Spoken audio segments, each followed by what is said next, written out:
Okay, I'm starting to record. Is that okay? Yeah, that's fine. Okay, I can stop this recording at any time if you need me to. Cool. Okay, so today I'm gonna be taking some notes while you talk. Is that okay with you? Yeah, that's fine. And I can share them with you. All right, not a problem. Um, okay, so Elle, what would you like to talk about today? Is there any conflicts or anything that's been going on lately that's been bothering you?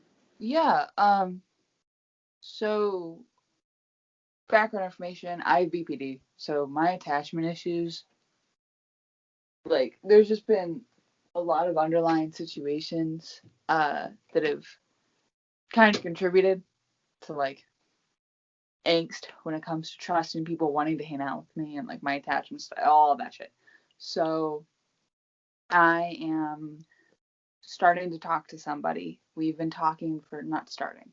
We've been talking for like 5 weeks. And then two things that have been kind of happening that kind of brought up some issues for me. I asked when we were going to be official because it's been like 5 weeks and we're not talking to other people. And it, I was really afraid I was being pushy about it. And I didn't ask to be official. I just wanted to kind of know if that was like on the trajectory and what was going on. Yeah, Um, and he said that he wanted to hang out in person first, which makes sense. But yeah. he's been quarantining heavy, which also makes sense. So I'm not really like upset. It's just kind of ah rationally, there's nothing to be concerned about that all makes sense. But it makes me feel like I'm on thin ice, or that he doesn't like me, or that he doesn't want to commit. And none of those things are true, you know? hmm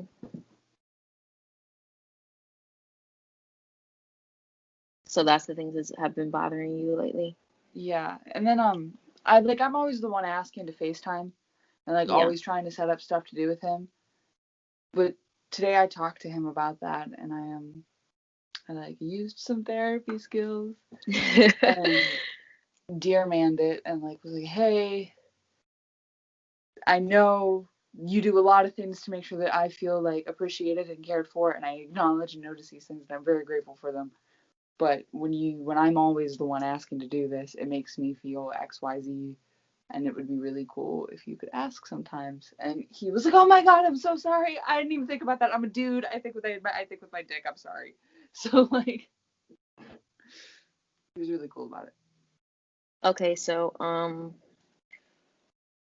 why do you feel that you're being pushy? Because what I'm hearing is you're just asking for like mutual energy. So like the energy you're giving out to him, you just want to feel that back in some type of way, right? Yeah, So when you say pushy, is that just how you think that you're going to appear to him when you ask? yeah. Or that like I'm not respecting his boundaries. Like I feel guilty asking anybody anything. And why do you Or think that is? because I used to get punished for it, like just in a variety of ways. Whether it was by my mom or like past relationships I've had, I'd be criticized for like needing more, and especially with my BPD, like um, before I knew what I had, and before it was really like getting treated, and because I had gotten diagnosed before someone had told me, is what happens. Okay. Uh, I didn't recognize how needy I could be, and I could be needy. Um, and people would like use that against me. hmm So now I've kind of like overcorrected, and now I just try to not need anybody for anything or need anything from anyone. hmm Do you think that how does that make you feel? Does that hurt you sometimes when you have to do that? When you have to like suppress your feelings of needing? Yeah, it's like sometimes I get really upset about having this thing because it's Yeah. like when I see everyone else being healthy about their emotions and like talking about what they need all the time, talking about their emotions, I'm like, I can't do that. I can't do that because I have too many of those things. And it really starts to get frustrating for me Yeah. because I feel like I'm constantly policing myself. Like I'm constantly correcting myself. Hmm. And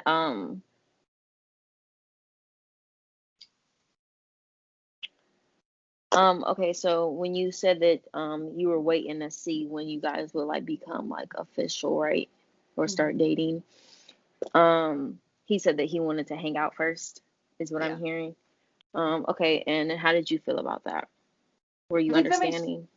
yeah, like that makes total sense to me. Especially because like it's not like he lives super far away. That's feasible.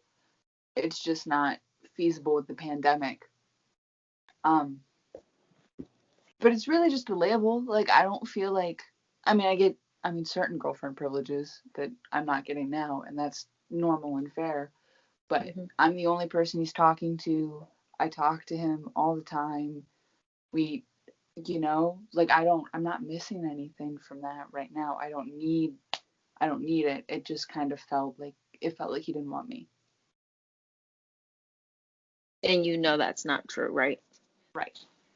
Okay. And would you say these insecurities that you describe of feeling like you don't want to ask for too much or you feel bad for asking for like either whatever you want to call it, mutual respect or uh obtaining the same energy that you're giving out, um would you say that those insecurities can get in the way sometimes? Sometimes and then sometimes I feel like they're helpful cuz Hmm. like I'm afraid that if I didn't have those insecurities and I wasn't constantly like checking myself, Right. I'd be like overcorrecting his behavior or like Hmm. consistently asking for things. Hmm. I think it's just maybe I haven't found like a good balance yet. Right. Because it's natural to have insecurities. Like anybody's going to feel like a certain way about certain things. It could be because of your past or a past relationship that made you feel that way, like you had to be. So that's naturally fine. Just, I would say, try not to let those get in the way sometimes. Right. So you said that you're usually one to initiate things first. How does that make you feel? It's nerve wracking and it feels like they say that in a relationship there's a reacher and a settler, and it makes me Yes. feel like the reacher. Hmm. And I don't want either of us to be either of those things, you know? Right. You just want you guys to mutually be there for each other. Is that what I'm Exactly. hearing? Yeah. Okay.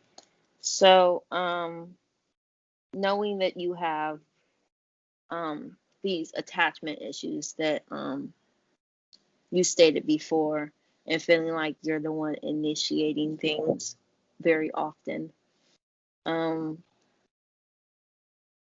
how does that make you feel? Like when you make that connection, do you feel like it's your attachment issues that are making you feel like you're the one that's always reaching out? No, because it's kind of like there's certain things I'm not always the one reaching out about. Okay. Um, and like I did say that to him that there are other ways that he kind of does that. Like he's not afraid to double text me, which I really like. If I'm doing something, he'll send me like a bunch of selfies, and it's always really cute. Or like if I'm again doing something out on my phone for a while, he'll send me a bunch of TikToks and like he does give out that energy. Hmm. Um, so I see that and I acknowledge that, but Hmm. it makes me feel needy. It makes me feel like I'm asking too much from him, and I find myself like I only ask to FaceTime like every other night or Yeah. even every couple of nights, Hmm. and yeah. Okay, so what kind of like outline or like goals do you think you can develop um to make you feel, but it kind of looks like you already kind of established some of that, So it makes it feel like you're not asking for too much. And I know you said before that you guys had this conversation earlier about you not wanting to feel like you're asking too much. What kind of outline or guideline did you guys set down so you don't always feel that way?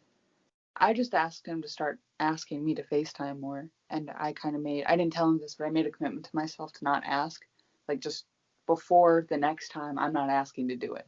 So I like give him time to be able to make that change. Okay, that's good. Um, so basically, what I'm hearing is that you just want you want to respect other people's boundaries, but at the same time, you want to get back the same energy that you're giving to him. And so, in order to do that, you're not going to ask too much, but you want him to do it without you needing to ask, basically. Right. And so, you set up a commitment for yourself not to ask too much, um, not to ask like every other time, right? Okay, so um,